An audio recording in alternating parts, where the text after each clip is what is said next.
नमस्कार दोस्तों, जय गुरुदेव टीचिंग पॉइंट में आपका हार्दिक अभिनंदन है। आज मैं आपके सामने अति महत्वपूर्ण वीडियो जो कि जीके और कंपटीशन एग्ज़ाम के लिए बहुत ही महत्वपूर्ण है और ये कंप्यूटर से संबंधित वीडियो है। दोस्तों, हर परीक्षाओं में कंप्यूटर से रिलेटेड संबंधित महत्वपूर्ण प्रश्नों को पूछा जाता है।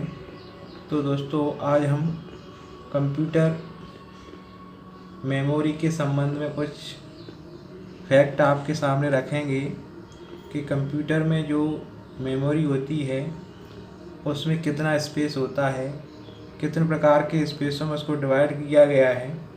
जब भी हम कोई डाटा एंट्री करते हैं तो डाटा एंट्री करने में जितना स्पेस, जितनी जगह कंप्यूटर में होती है उसी के अकॉर्डिंग हम कंप्यूटर के अंदर कोई डाटा फीड करते हैं। अगर हम कंप्यूटर के स्पेस से ज़्यादा अगर हम डाटा फीड करें तो नहीं कर सकते। इसीलिए हम जब भी एंड्रॉयड मोबाइल ख़रीदते हैं तो हम उसमें मेमोरी को देखते हैं कि जितनी ज़्यादा मेमोरी होती है उतना हम उसमें डिवाइस और डाटा या कई प्रकार की चीज़ें उसमें हम अपलोड कर सकते हैं और उसी के अकॉर्डिंग हमारा कंप्यूटर हो चाहे मोबाइल्स हो उसी के अकॉर्डिंग काम करते हैं। अगर स्पेस कम होगा और उसमें हम ज़्यादा सामग्री को डालेंगे तो वो कंप्यूटर या मोबाइल्स अच्छे से काम नहीं कर पाएगा। इसीलिए हमें कंप्यूटर मेमोरी के विषय में थोड़ा जानना चाहिए और साथ ही परीक्षा की दृष्टि से भी हमें इसका नॉलेज होना ज़रूरी है। तो दोस्तों, हम कंप्यूटर मेमोरी के विषय में चर्चा करेंगे, ठीक है।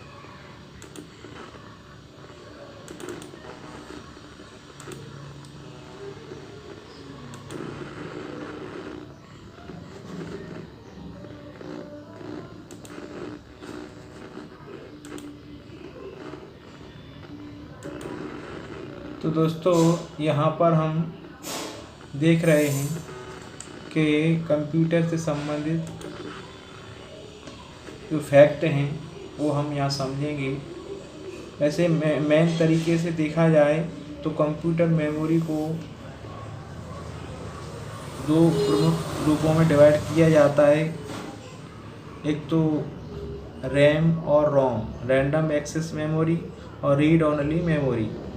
तो यहाँ पर अब उसके अंदर कितना स्पेस होना चाहिए कि रीड जो मेमोरी होती है और रैंडम एक्सेस मेमोरी होती है उसमें स्पेस कितना होना चाहिए और उस पर कंप्यूटर कार्य करता है।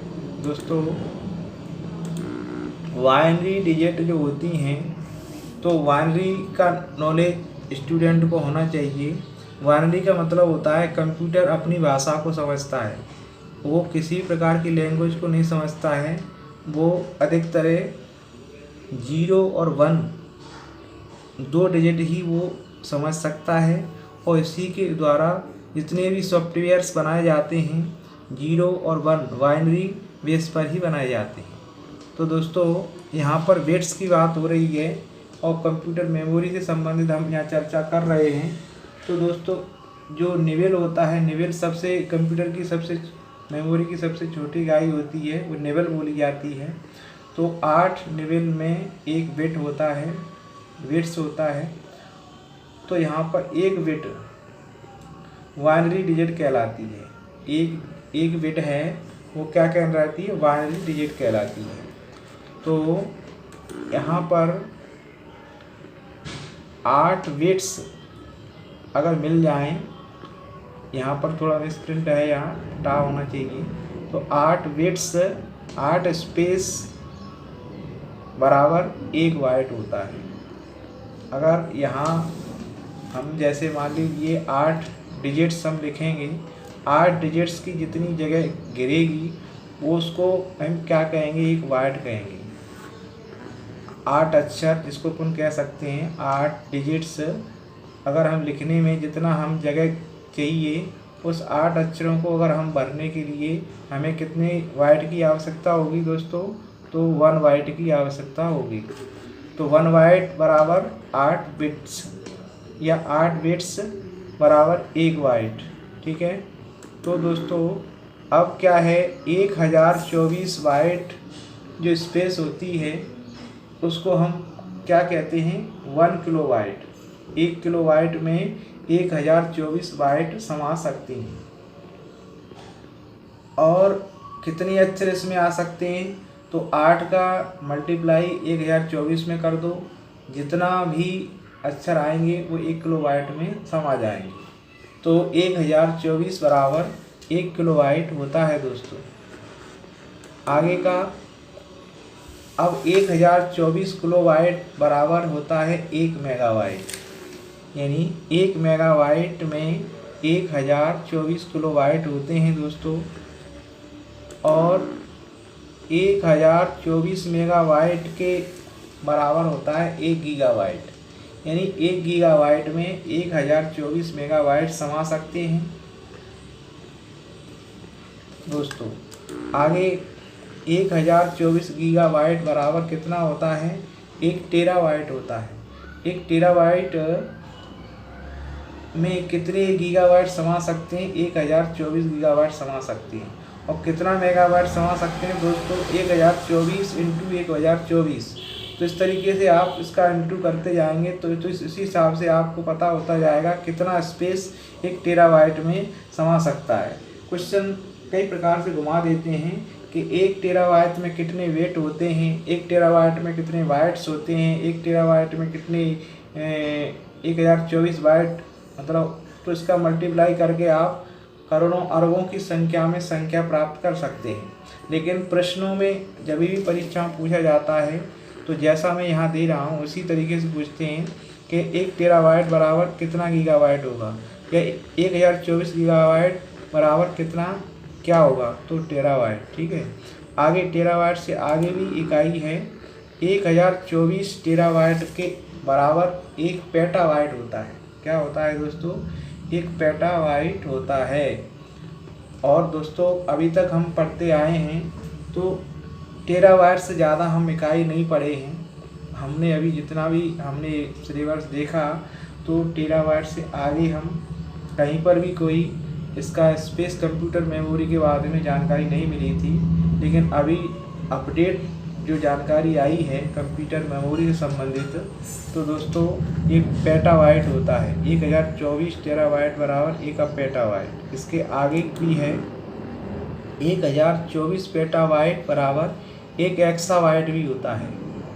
कितना बढ़ता जा रहा है स्पेस, वैज्ञानिक कितना तरक्की करते जा रहे हैं कि कंप्यूटर को विशाल से विशाल बनाते जा रहे हैं। कंप्यूटर में बहुत कुछ फीड किया जा सकता है दोस्तों। 1000 पेटाबाइट्स के आगे 1000 एक्साबाइट भी होता है दोस्तों। इसके आगे भी होता है दोस्तों 1024 एक्साबाइट बराबर 1 जेटाबाइट। क्या होता है दोस्तों, 1024 एक्साबाइट बराबर 1000 जेटाबाइट। इसके बाद 1024 जेटाबाइट बराबर 1 योट्टाबाइट। योट्टाबाइट भी जिसको कहते हैं, बाई से इसको प्रदर्शित किया जाता है, वाई टी। और दोस्तों इसके आगे भी है दोस्तों, अपडेट बहुत ही महत्वपूर्ण है, इसको आप अच्छे से देखें। 1024 योट्टाबाइट बराबर 1 प्रोटोबाइट होता है। क्या होता है दोस्तों, 1024 योट्टाबाइट बराबर 1 प्रोटोबाइट। दोस्तों कितना विशालतम मेमोरी वैज्ञानिक लोग हमको उपलब्ध करा रहे हैं। कंप्यूटर को हाई से हाईएस्ट बनाया जा रहा है और इसमें इतना विशाल मेमोरी आपको उपलब्ध कराई जा रही है जिसमें सब कुछ समा सकता है। दोस्तों 1024 प्रोटोबाइट बराबर 1 GOP बाइट। 1 GOP बाइट में 1024 प्रोटोबाइट समा सकते हैं दोस्तों ये जो महत्वपूर्ण जानकारी आपको अभी मैंने दी, ये बहुत ही वेरी महत्वपूर्ण है और अपडेटेड जानकारी है। इसको आप अच्छे से देखें और मुझे आशा है कि ये वीडियो आपको ज़रूर पसंद आएगी। पसंद आए तो वीडियो को शेयर करें ज़्यादा से ज़्यादा लाइक करें, और अगर पहली बार आप इस वीडियो को देख रहे हैं, इस चैनल को देख रहे हैं, तो सब्सक्राइब ज़रूर करें। इससे हम समय समय पर जो भी अपडेट आपके सामने लाएंगे वो आप तक उपलब्ध हो सकेगी। दोस्तों, वीडियो देखने का बहुत बहुत धन्यवाद।